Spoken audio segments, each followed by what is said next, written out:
fisiologi penglihatan. Di sini ada anatomi mata. Yang pertama, mata adalah organ penglihatan yang mendeteksi cahaya. Yang kedua, dilakukan mata paling sederhana, hanya mengetahui apakah lingkungan sekitarnya adalah terang atau gelap.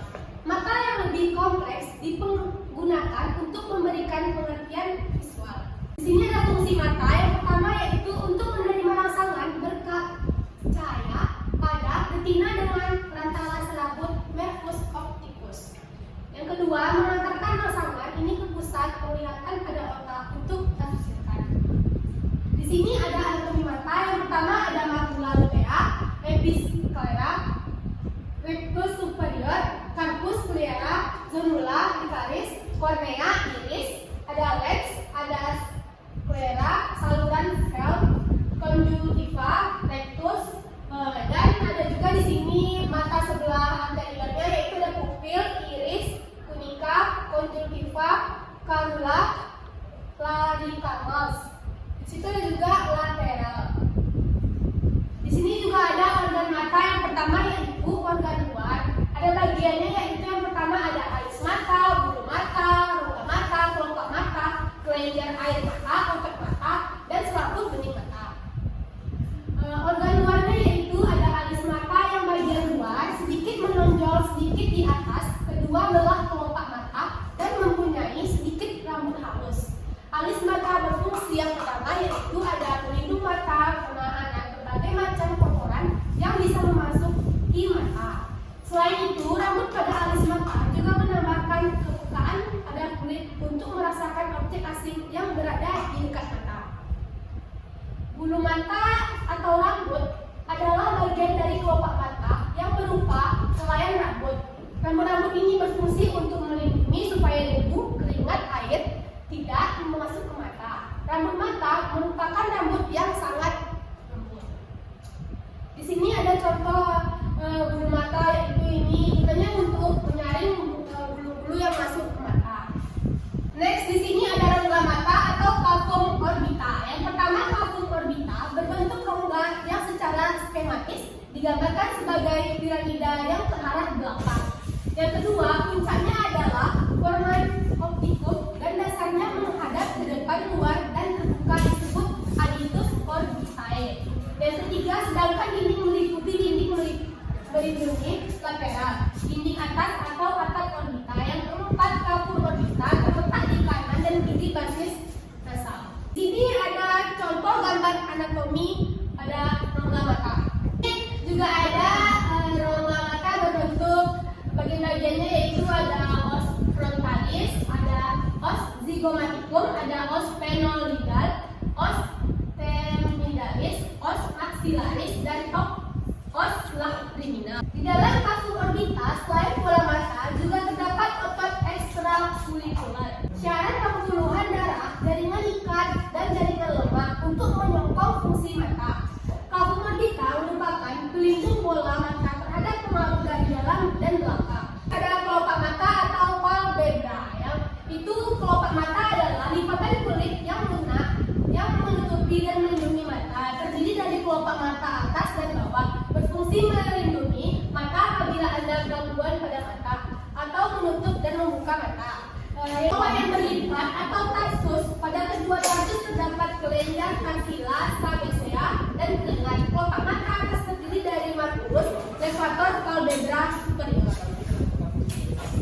Di sini ada contoh kelopak mata yaitu juga terdapat upper eyelid, pupil, ini pupil mata, dan ini iris. Di sini di dalam mata yang ini ya, ada kelenjar air mata atau aparatus lacrimalis, yaitu kelenjar lacrimalis terletak pada sebelah atas dan lentaran dari bola mata. Air mata berfungsi untuk yang pertama yaitu ada menjaga mata dari bakteri, membantu kelopak mata bergerak di bola mata, membersihkan kotoran yang menempel di bola mata.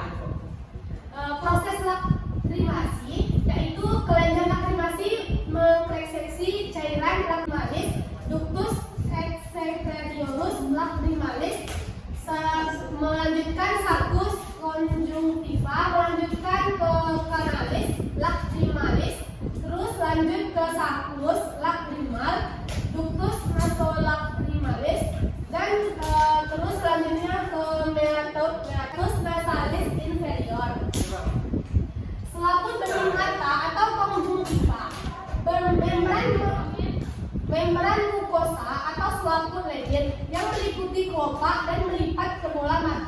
untuk melapisi bagian depan bola mata sampai lembut. Konjungtiva palpebra, membran tipis yang melapisi kelopak mata atau konjungtiva palpebra, kecuali pupil. Konjungtiva palpebra melipat ke dalam dan menyatu dengan konjungtiva bulbar membentuk kantong yang disebut sakus. Konjungtiva bulbar menutupi bagian depan bola mata.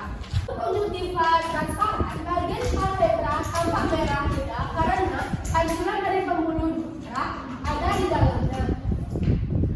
Itu selanjutnya ada otot mata atau bisa juga disebut dengan musculus oculi, yaitu otot mata terdiri dari dua tipe.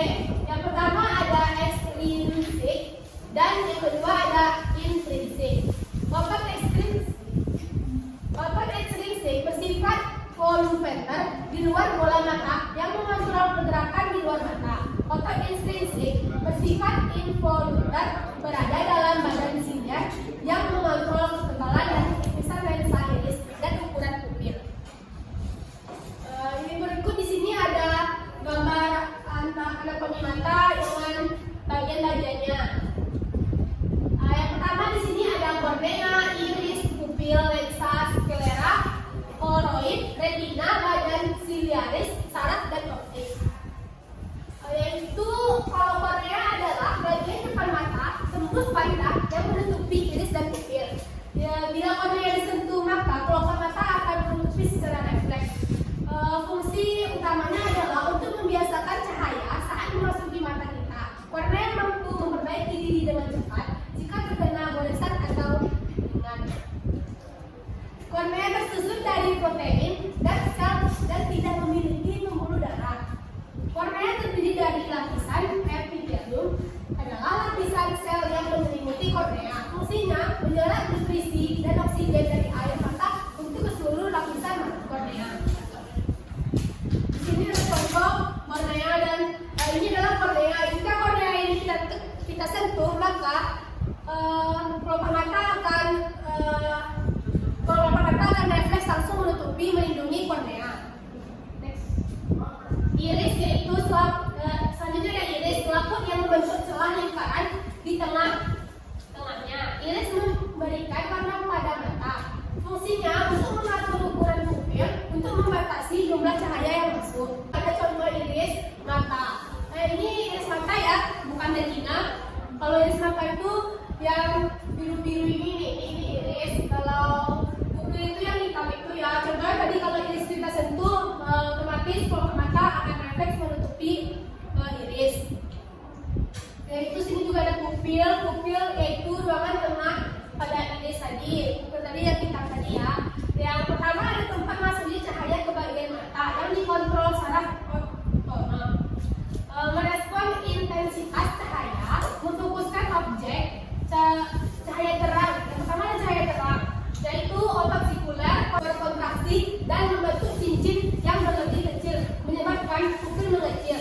Cahaya gelap otot radiasis memendek, menyebabkan ukuran pupil meningkat. Badan siliaris meningkatkan dan menjadi yang membentuk suatu cincin di sekelilingi lensa pada bagian depan mata dan biasanya melekat pada lensa melalui ligament tensor. Fungsinya mengatur cembung pipi lensa untuk menyesuaikan pemusatan atau memfokuskan cahaya. Selanjutnya ada sklera, dinding bola mata yang padat mengelilingi kornea dan paling keras terdiri atas jaringan fibrosa. Sklera mempunyai dua buah lubang utama yaitu foramen scleris anterior dan yang kedua foramen scleris posterior. Permukaan luas sklera diliputi jaringan elastik tipis namanya episklera, mengandung banyak pembuluh darah yang memberi nutrisi bagi sklera. Sklera dipelihara oleh saraf siliaris. Lensa mata merupakan suatu kristal berbentuk biconvex atau cembung terletak di belakang iris. Lensa tersusun dari sel epitel yang dibungkus oleh membran elastis. Bagian lensa yaitu ada kapsul, epitel, nukleus.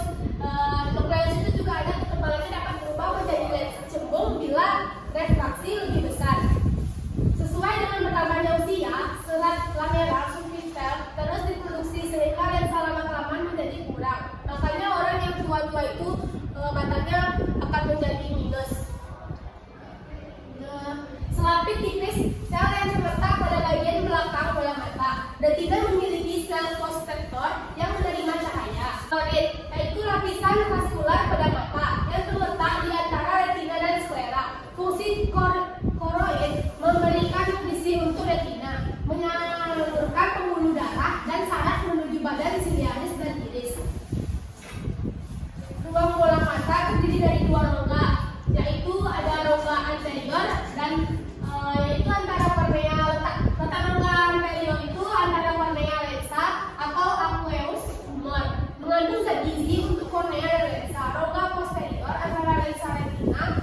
digital kanan akan menerima rasa dari mata kiri sebaliknya.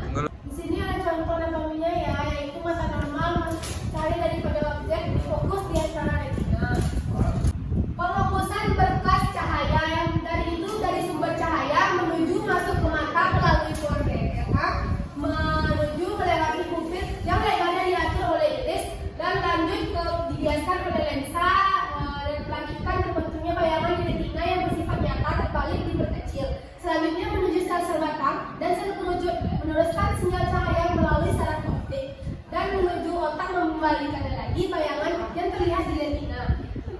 Dan selanjutnya objek terlihat sesuai dengan aslinya.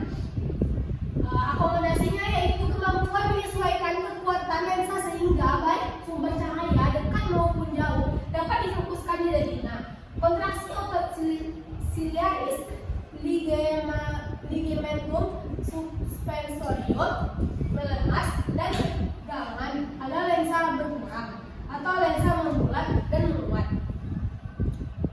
Di sini ada contohnya pada mata normal, berkas cahaya difokuskan dengan tepat di retina dapat dihasilkan informasi visual yang berat. Yang kedua yaitu ada hipermetropia. Optik mata terlalu lemah atau bola mata yang terlalu pendek sehingga cahaya yang masuk paralel difokuskan pada titik di belakang mata. Yang ketiga ada astigmatisme. Perbedaan kekuatan optik di kornea sehingga cahaya paralel yang melewati bidang yang berbeda ini jatuh ke titik fokus yang berbeda. Pemfokusan berkas cahaya. Membelokan suatu berkas cahaya atau refraksi adalah ketika cahaya mengenai permukaan lengkung dengan densitas lebih besar. Arah refraksi tergantung pada sudut kelengkungan. Indra penglihatan dapat dirumuskan seperti rumus visus dengan menggunakan optitive Snellen. Yaitu ini dengan cara rumusnya ya. Terima kasih. Sekian dari kelompok kami. Apabila ada kesalahan kata mohon dimaafkan.